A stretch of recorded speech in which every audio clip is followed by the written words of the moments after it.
respect for Tatum as a marketer, which I know Tatum and Treland Resorts does a wonderful job of. And we've really been looking forward to hearing from Tatum. We actually had to delay this by a year. And we're so glad that she accepted our ask of coming back this year. So without further ado, Tatum, I'd like to welcome you to the stage as tonight's keynote speaker.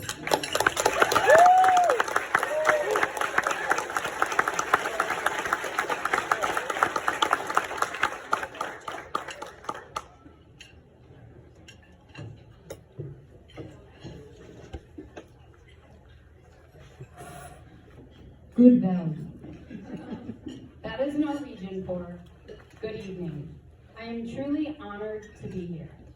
I was originally scheduled to give this speech at the 2020 awards dinner, but we all know how that went. So, since I've had a year and a half to prepare, this had better be good, right? When Chris asked me to speak at this event, he said he was looking for a young professional's perspective on the business scene in Hayward. I'll touch on that by telling you a little bit about my family background, my own personal experience, as well as how being a Hayward business owner affects not just people in our community, but how it also touches people throughout the world. For us at Treland Resorts, I'm happy to say that it has been a good couple of seasons. It's something that we did not expect, but something that we are thankful for. But it has also been difficult for all of us. Luckily, we've all been able to work together and help each other out. It really is groups like the Hayward Chamber of Commerce that matter, that help to bring everybody together for the greater good. Together, we have all worked tirelessly to make the community a better place to live, work, and play. And we've all come out on the right side of this for that very reason. So now, going back to my very mispronounced Norwegian at the beginning. While I myself don't speak the language, my great-grandfather did. It was his first language. In my opinion, he and many others in my family deserve this honor much more than I do. I take my job seriously, and I am doing the best that I can for the Hayward community and for my family business. But I also know that I do not build Treland Resorts. When my life's work is done, I'd like to think that my mark has been made and that my little part in history is remembered. But for now, I'm still new and, God willing, have a few decades ahead of me.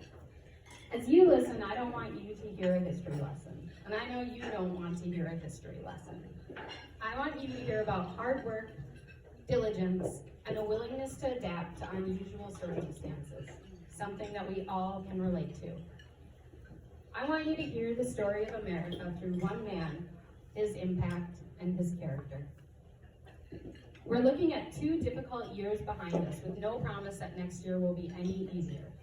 But we all have strong character, and by nature are full of the American dream. So that is the story that I'm going to tell you, the American dream. My great-grandfather. Olaf Treland came to the United States when he was 17 years old. He settled in Two Harbors, Minnesota. Now, true love happened when Olaf met Olava. They married, and as a good Norwegian stock, went to work. Try saying Olaf and Olava 3 times fast. As it turned out, Olaf had a plow horse named Prince. Now, Prince wasn't just any plow horse, mind you, but a huge draft horse. They started a logging operation, which became quite successful.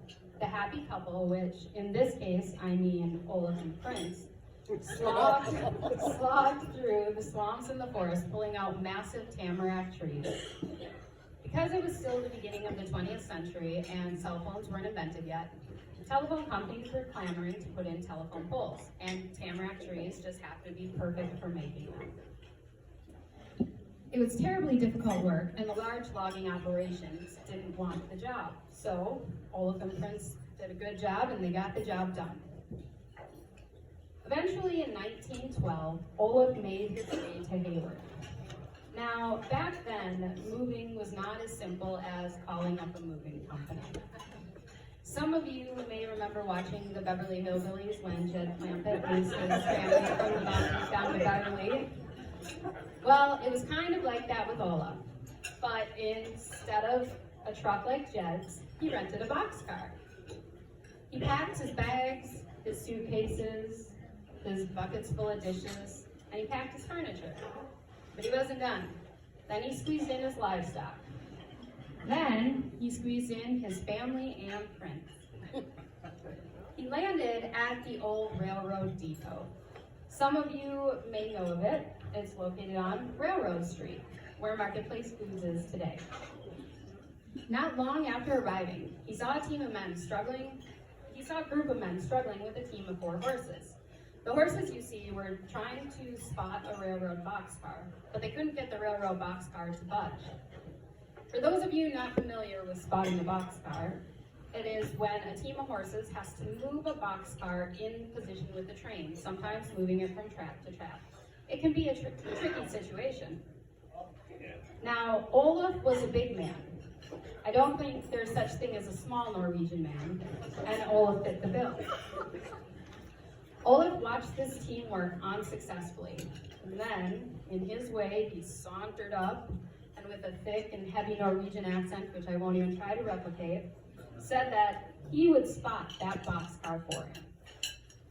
The crowd looked at him. I'm sure they were thinking, who is this new guy? And how does he think he's going to do that? So they asked him, oh yeah? How are you going to do that? With my horse, Prince, of course, he said. The crowd got a good laugh out of that. What he was suggesting was ridiculous. But Prince and Olaf were not ordinary. It's tough to say whether the horse or the man had a stronger will, but it's safe to say that they equaled each other out. So with that, Olaf suggested that they took bets. And seriously, they did take bets.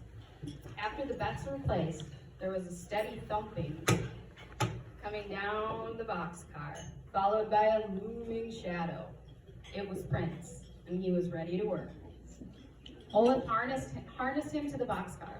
Unlike the team of horses, Olaf and Prince didn't need a bridle or reins. They had just a natural understanding of each other. With a few simple commands, gee, oh, whoa, giddy up.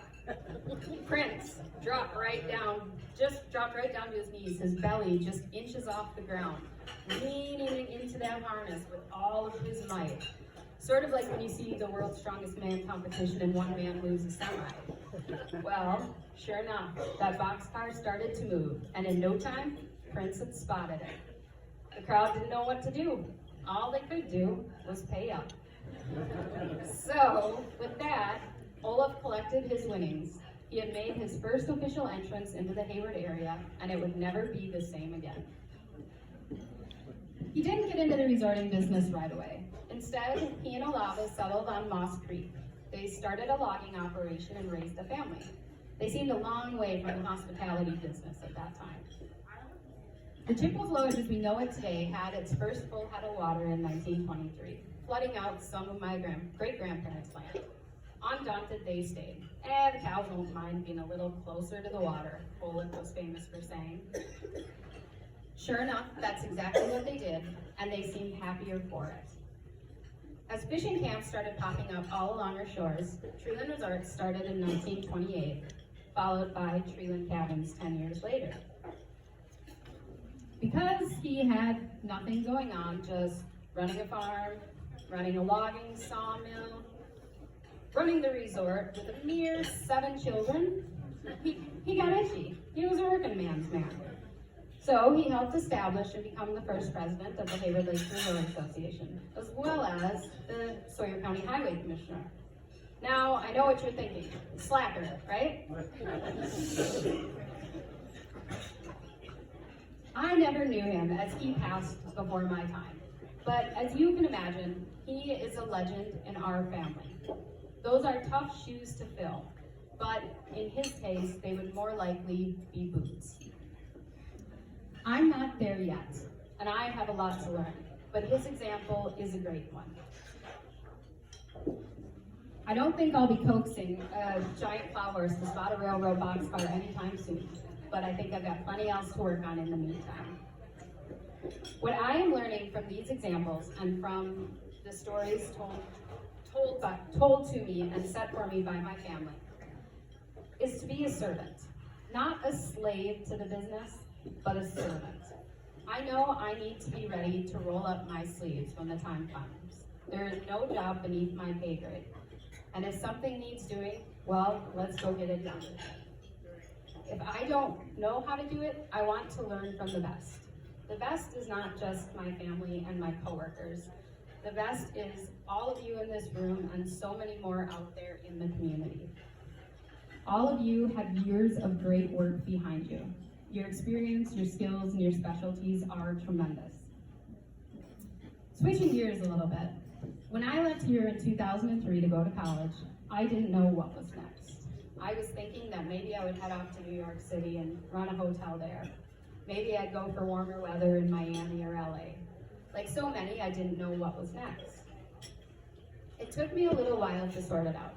After 5 years of running events in South Beach, Miami, I started the long journey home by way of Big Sky, Montana. Even with that contrast, something was still missing. I was missing the warmth of genuinely good people. I was missing my family, I was missing my friends, I was missing our resort guests, and more than anything, I was missing my hometown. I'm not the only person who has felt Hayward's pull and Hayward's charm. Let me tell you a little bit about Eleanor Johnston. Eleanor was before my time as well. She was born in 1927, just a year before we opened. And she passed away in October of last year at the age of 93. If you read her obituary, you would learn that she loved singing at church, at weddings, and at other events. You would learn that she married a cute Iowa farm boy thanks to a blind date. You would learn that she was a mom, a quilter, and she played a mean game of bridge. You would also learn that she had a tremendous array of family and friends who she loved and who loved her in return. Way down near the bottom of the obituary, you would read an unassuming sentence that probably means very little to most, and that is this. Together, Ken and Eleanor enjoyed traveling and spent many summers with their children at Treland Resort in Hayward, Wisconsin. Eleanor and Ken stayed with us for 40-some years. Ken just happens to have a 52.5-inch, 40-pound muskie on the wall in our lodge. What is remarkable about that obituary is that in 93 years of life, the 2 weeks that Ken and Eleanor spent at Treland Resort in Hayward every summer meant enough to her family and brought them such warm memories that they included it in the obituary of her whole life. That's remarkable right there. Each day of our season, a potential Eleanor walks through the door. You might never know the impact that you make, but you are making it. Most of the times, it's the simple things that build fans for life. It can be the contractor who's booked a year out but still squeezes in your emergency job. It's the bait shop owner on B who gives every kid that walks in a free bait because it's so important for kids to fish.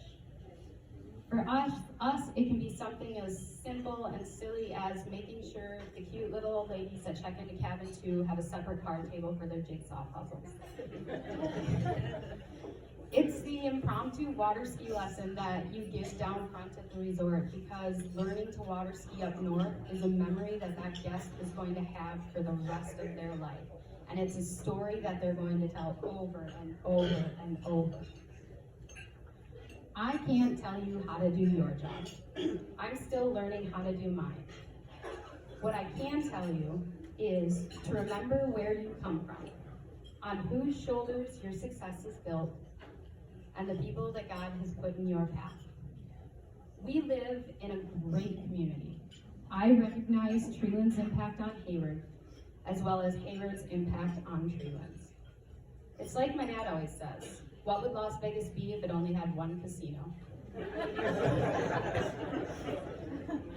The success of the community directly correlates to our own success. The better the community does, the better we do. we are all part of a whole. We see each other at the grocery store, at the movies, and at the bank. We see each other everywhere. Maybe we went to school together. We all work together at one time or another, somewhere along the way. We are all interconnected in business and in life. I am really honored to be standing here, not because I have done so much, but because I am part of this great community. Without my great-grandfather, not only would I not be here, but neither would our resort. I'm proud of him, and I'm proud of my family since him for having built what we have now. I'm a long way from taking credit, and I'm standing here for those who came before me. So with that, be well, help your neighbor, and if you see a team of horses struggling to spot a boxcar, go get your horse and help.